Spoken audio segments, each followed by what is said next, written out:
Hi, everybody. Welcome to Pace Studio on the Road. We are here at Hotel Cafe in LA right now with Sir Sly. Sir Sly, thanks for being here.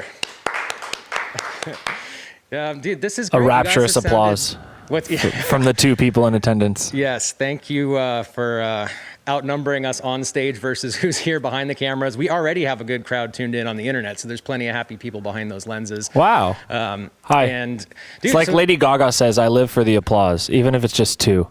Right. We'll clap really quickly and try to make us two sound like four. We've been listening to you guys sound check here in the room, and you sound absolutely wonderful. We're about to share a lot of your music with the internet. The Rise and Fall of Loverboy comes out on April 23rd, so congratulations in advance on that. Thanks. And we're going to hear 2 songs from that and 2 songs from the 2017 record, Don't You Worry, Honey. And what do you feel like starting out with first today? We're going to play Material Boy, which is a dance song about existential crisis and, I don't know, some kind of vague spiritual awakening. We good to go? Yeah. All right.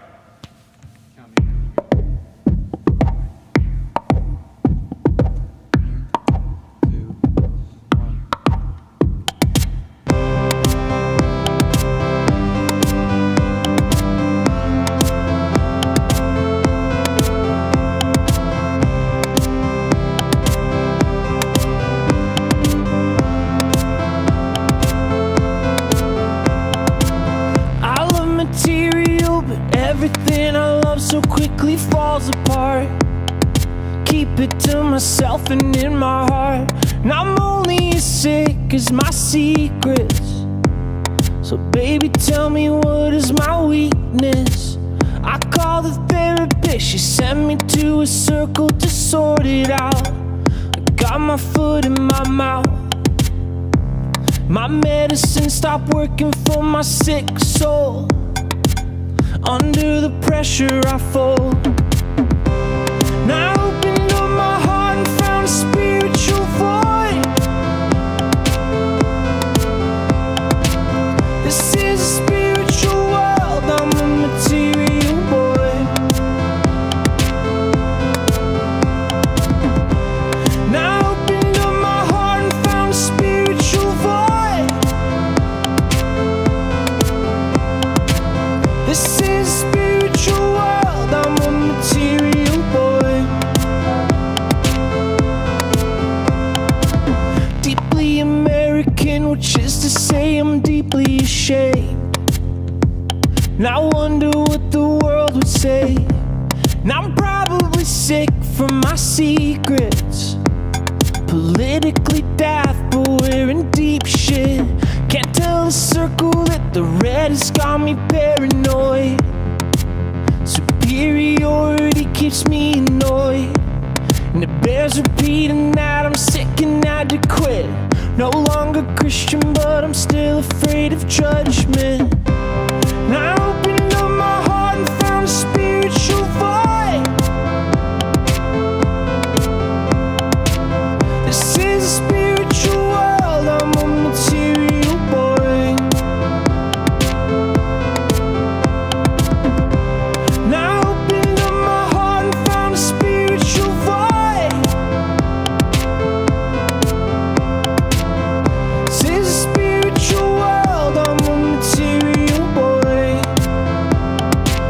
I'm a material boy.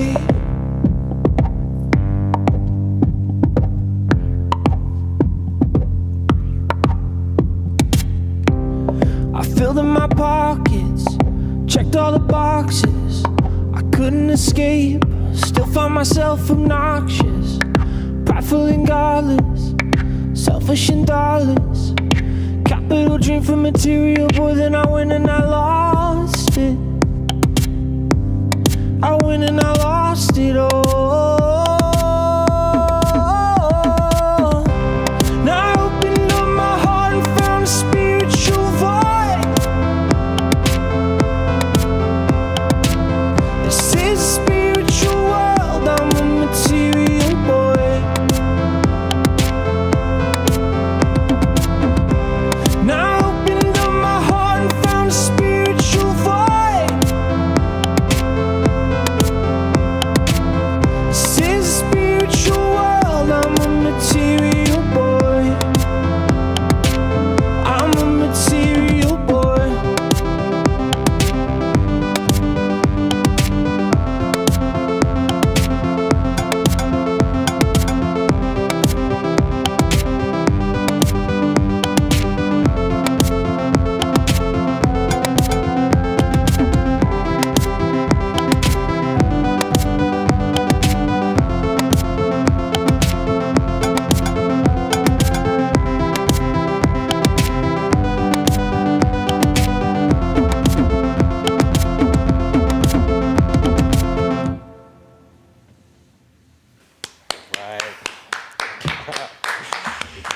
guys. Man, I like this a lot, dude. You guys sound great, and that's cool, man. I like how a pretty heavy lyrical content. I mean, you're singing about shame and losing religion, and I mean, it's it is heavy stuff, but wrapping that in a danceable beat is great. I think you've done that beautifully. Can we talk a little bit about, I mean, your lifestyle has changed significantly relatively recently. You moved away from destructive drinking and into recovery. Congratulations on that. Thanks. For your life and for everything. And also for the people around me, I think it's been probably a huge benefit. Yeah. And so what are some of the other ways in which that huge change has affected the songs you write? I mean, a broader question too. I mean, just life in general. How has that recovery affected you in these last 2 years, right? That you've been on the path? Yeah, I've been sober for 2 years. Well, I told my therapist the other day that I think that I like myself, which is new in 30 years of existence. That's probably the first time I could honestly say I like myself. I probably would have been able to say I like things about myself, or I like my ability to do such and such before, but I like myself, which is nice. I think there's a sense of levity, real levity, that comes into the songs in a way. Now, writing sober, before it was just kind of a lot of self-pity, woe is me kind of stuff. It's nice to be able to have some kind of angle of positivity. Same old questions though. I mean, I had therapy literally before I came here, and I was still telling my therapist, I've been depressed my whole life. I think and COVID has not helped at all. I would have said with kind of the tools I had around me that I hadn't been feeling depressed for the first 6 months of sobriety were pretty rough, but afterwards I was feeling pretty good. And then COVID hit, and a lot of isolation robbed me a lot of my tools. And so it's been a bit more difficult, but I'm still kicking. I'm not drinking, which is cool. Yeah, good. Well, good for you, man. Congratulations on that. And I wish you the best in that ongoing. I mean, that's constant work the rest of your life, And so I wish one day at a time. Yeah, that's right. That's right. And it's I'm really glad that you're writing and doing stuff and not sort of falling prey to that myth that there has to be an endless well of despair in order to draw from to write songs that you can. There's plenty of despair to draw from without drinking. Yeah, I tell you that much. But a little bit of balance now. There's some hope there as well. Hopefully less self-inflicted despair, I think is kind of the goal. I think sadness is a fact of life, and struggle is normal and usual, and people get sick or die, or relationships sometimes fall apart, or there's still stuff to learn. It's just better to mitigate as much disaster, self-inflicted disaster, as possible. And I found that not drinking is a really helpful way to mitigate self-inflicted disaster. Yeah. Good, man. Well, I'm glad for you for that. And also congratulations. I know I've said it one time before, but if you, the internet, are just joining us, The Rise and Fall of Loverboy is coming out on April 23rd. That was a song Very from excited. it. And we're going to go back in time to 2017 now, I think. What's coming up second today?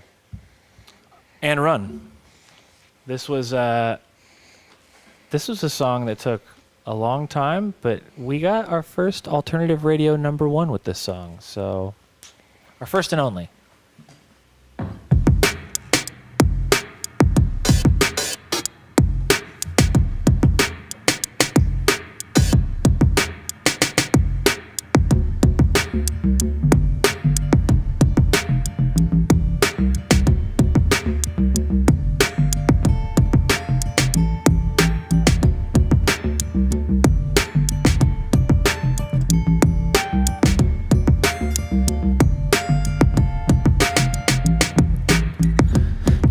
Another face that I forget as soon as I move along.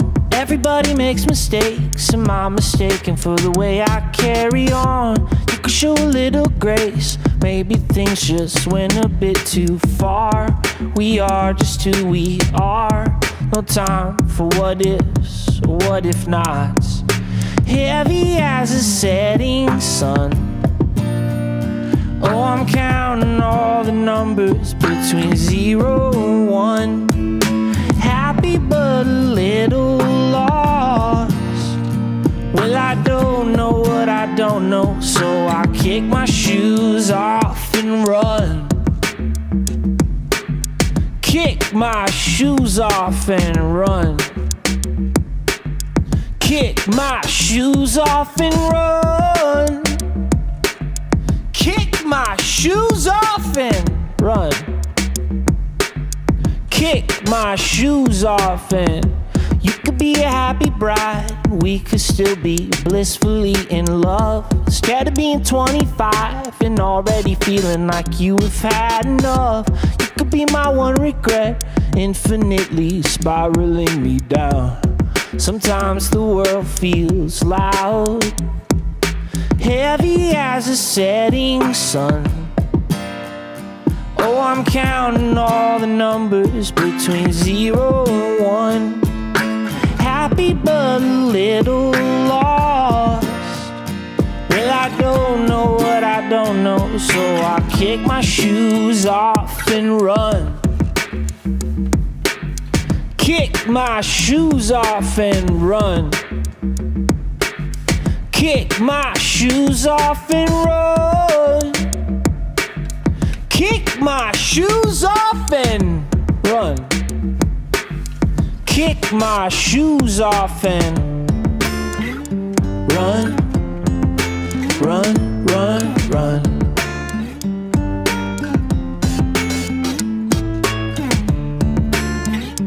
Run, run, run, run.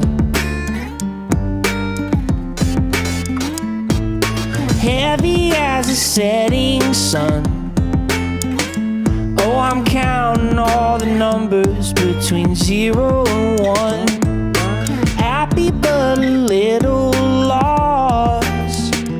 Well, I don't know what I don't know, so I'll kick my shoes off and run into the setting sun.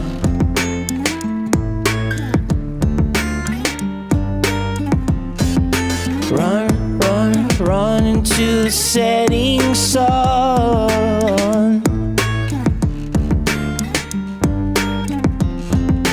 Run, run, run. Right. Nice. Thank you. Thank you, guys. Man, have you had any chances to do this on a stage, or I mean, have you been doing a lot of live stream stuff, or is this like a relatively novel experience?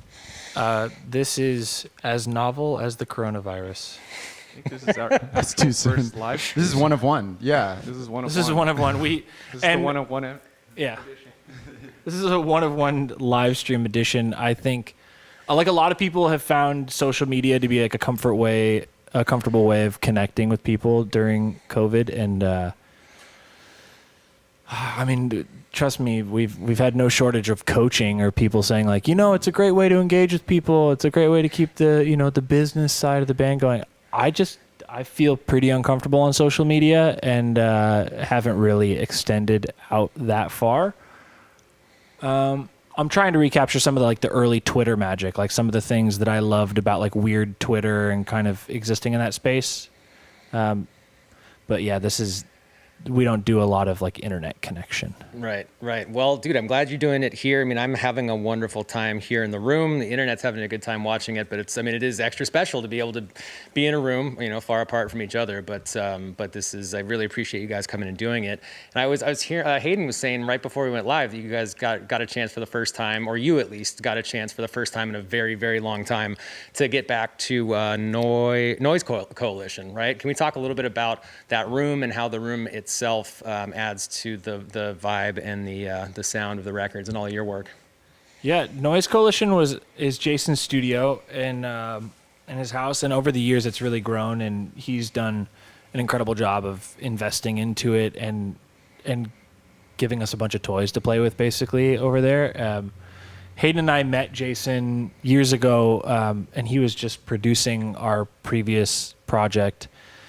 And then we started writing together, and Sir Sly happened, and I had Hayden come and join in on that, and we've made 3 records there now, and every album, it grows a little bit. It's a little different. Between album 1 and 2, a lot of gear showed up, like some keyboards and drum machines and stuff. We started using a lot of hardware stuff for the first time The first record was really in the box, and Jason was really comfortable working in the computer like that. And then we just Jason really acquired a ton of hardware for album 2. And then album 3, it was even more the same. Where there used to be one keyboard, now there was a 3-tier stack of keyboards and a Rhodes and another keyboard on top of that. And then in between album 2 and 3, there was another 2 keyboards on top of that, and like 5 new drum machines and some new guitars and a lot of guitar pedals in between album 2 and 3. So it's always, I think, as much as being inspired by the music around us, I think being inspired by gear is really like what Noise Coalition is great for, is going and being able to toy around with stuff and just have fun. It's magical. Music is magical and fun like that. Jason went to like a really big effort this was, I think, a big part of album 3, The Rise and Fall of Loverboy. Jason went to a really big effort to make sure everything is on in the studio, so to speak. So everything is live. So we talk about all these keyboards, and there's a drum room, and I have this little station where I'm cutting up samples, doing whatever, but everything is on. So it creates a really like dynamic environment where Landon could be working on like a little loop on the pedal board. Maybe he's making something, and I'm like, that's cool. I want to play live drums to that. And I'm in the other room playing live drums. Jason could be going around to a variety of synths. And that birthed a lot of different songs on album 3. Like IMG, which is one that just came out, was basically, it was literally exactly what I just described. Like Landon had a pedal board loop. I was like, that sounds cool. Let me like play some drums. And then Jason is playing bass synth. And then that's literally the genesis of the song. And we're not much of a band that like jams in that sense, but that is our version of jamming, is like everything's on in the studio. Like what can we tinker with? And so Jason's done an amazing job of setting that up to capture those types of moments. Nice. Yeah, finding a palette is like our version of jamming. But it's true, like we'll spend some time in other studios, and it's like if you're used to being able to have all of your paints open as a painter and just like kind of dipping into whatever, and nobody's stopping you. It's like going to another studio and having to ask somebody to set up a keyboard or find a power supply for this or that. Patch it in. There's nothing worse. Yeah, 15 minutes to patch it in, it's like, hey, I'm trying to paint a sky now. Am I allowed to do the blue yet? And they're like, it's going to be about 10 minutes until you can touch the blue. And you're like, all right. Like, it's a bit of a bummer. So not having that stopgap is incredible. Well, that's awesome, man. I'm glad that you guys have found that way to work that works for all of you, and I'm glad you have access to it again. And we're going to hear some of the fruits of your recent labors, right? We're going to hear a brand new one has anybody heard this one yet, or are we like premiering this right now? Like only our management and maybe our record label has heard it. I mean, I'm sure our record label has heard it, but I'm not sure how many times they've listened to it. Yeah, nobody's ever heard it except for a very, small group of people. Nice. Well, thank you for playing it here.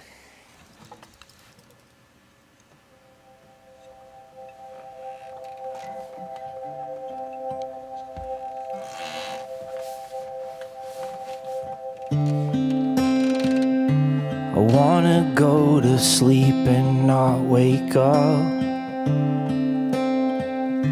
I want a simple dress and no makeup. I wanna fight with you and not make up. My love, it's been like this for too long. I've always wanted what was out of reach. It's not your fault the way you brainwashed me. Now I'm stranded under all this shame, with no God, no good luck. I'll never measure up. Some nights I'm a little bit numb. Some nights I'm a little bit numb. Some nights I'm a little bit numb. Some nights I wanna drink till I'm dumb.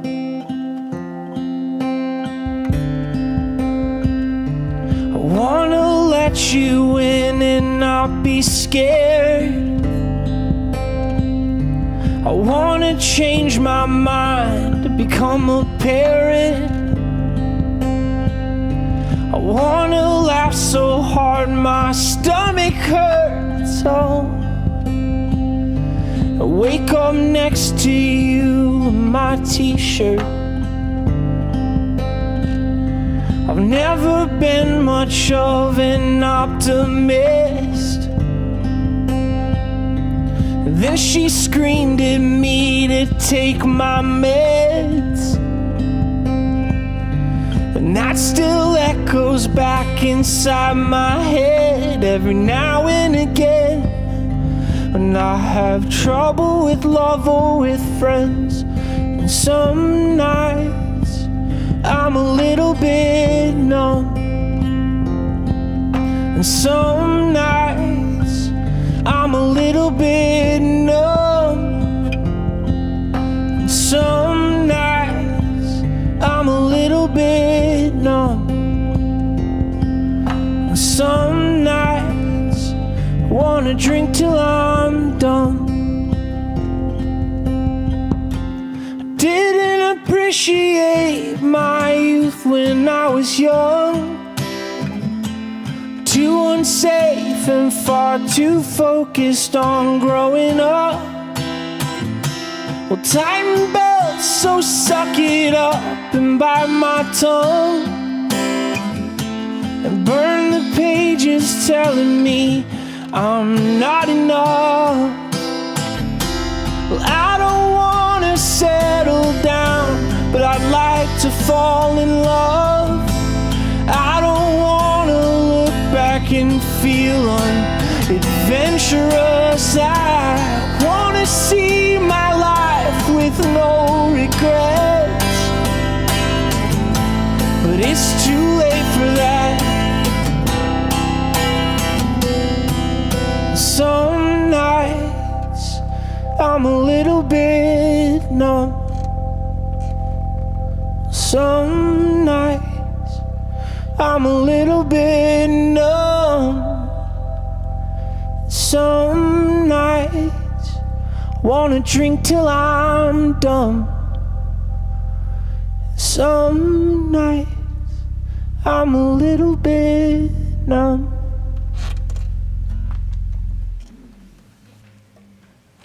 Right. Thank you. And that motorcycle was timed perfectly to coincide with the end of the song. I think none of it's going to be in the song itself, so thank you, Mr. Motorcycle. Man, can we talk about some of the literary influences that have gone into creating the album, and how some of the Murakami vibe and feeling has found its way into the feeling of your lyrics and music? Yeah. Like growing up, I was, I read a shitload of Harry Potter. But then as I got a little older, I got really into like depressed, alcoholic white guys and like mid 20th century stuff like Ernest Bukowski Hemingway buff. and not so much Bukowski, Steinbeck, Hemingway, that kind of thing. Like East of Eden's one of my favorite books of all time. And then I kind of stopped reading for a while because reading and daily drinking don't really coincide too well with each other. Like, especially for me, my attention span's awful, and I just kind of wanted to be out. And then I would just drink till I passed out anyway, so there's no use in trying to read or remember anything. But then when I got sober, I started reading a ton of Murakami, and the dreamlike kind of fantasy-esque, it's like magical realism, like Marquez kind of. And that is similar or like akin to the type of lyric writing that I've always loved about Bon Iver, where you can tell Justin Vernon's saying something really important or he's telling a story, but it's in a way where it's not directly clear, like right all of a sudden. And then when you have these lyrics that make a ton of sense, like they're really direct, they cut through in a very different way because they're juxtaposed against stuff that's kind of magical or dreamlike. And I tried to tap a little bit more into that side of things, like not always having to tell the exact science of the way I feel, or because I did a lot of that on Don't You Worry, Honey. I did a lot of autobiographical, like I got divorced, I cheated on my ex, like this type of like very like I'm sitting in front of a priest and I'm telling them my sins or something. And I think having the creative freedom to poke around a little bit more and use abstract images was something that Murakami really fed to me in a way that I hadn't been fed before. And it gave me the confidence to try out some of that stuff that I really loved about Tom York or Bon Iver or some of these more abstract kind of lyricists. Nice. Well, thank you for sharing the music and for sharing the thoughts behind it. I'm glad that you're enjoying reading again. That now that everything's processing the way that it's supposed to, that you're getting a lot out of it and processing it and then feeding it back through your music into the world, man. I'm enjoying this very much, and we've got more, man. There's more of your music to be shared with the internet. What do you guys feel like doing last today? Well, real quick, neuroplasticity is fucking amazing. It's really cool. Yeah. The fact that you can like really beat the hell out of your brain for a long time, and then there's some kind of redemption arc for getting healthy and being able to do some of the thinking and stuff that you thought was pretty gone is pretty neat. We got one more song. This song's called High.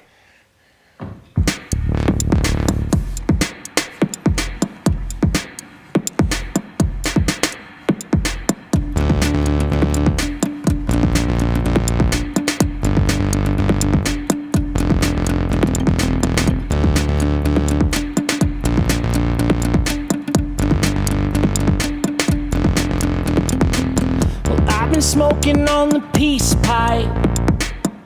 I've been wondering just what would peace be like. I've been staring into headlights that swallow me whole. I'm finding my peace of mind. I'm just trying to seize the moments, trying to love the little things, even if they're hard to love. Monument to love unspoken, carved in stone, willing to come undone. Feels good to be running from the devil.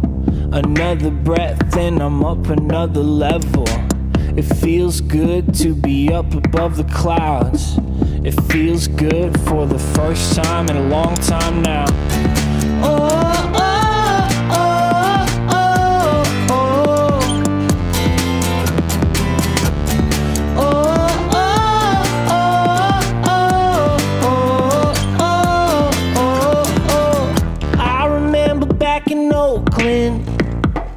Well, I was lying there in rapture on the bathroom floor, moving hotel to hotel, out on the road, no idea really what's in store. Light it up just like a flashlight, let it shine, let it rise just like a foreign sun. Turn it over and it's capsized, it's finally done. Battle's lost, yet I feel I won. Feels good to be running from the devil. Another breath and I'm up another level. It feels good to be up above the clouds. It feels good for the first time in a long time now. Oh, oh.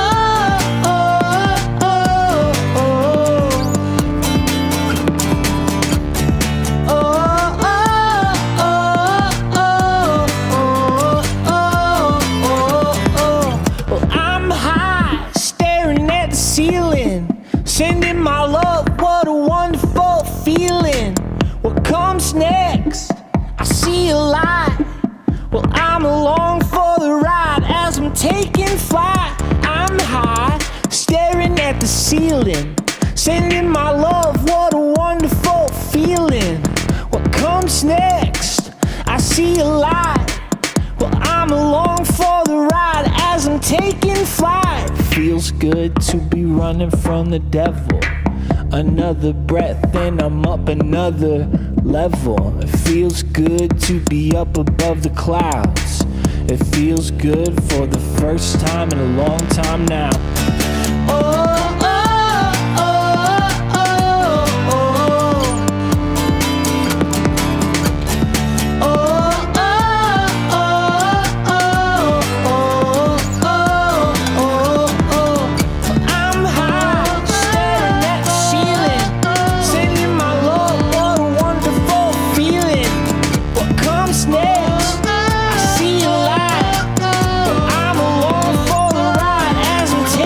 Fly.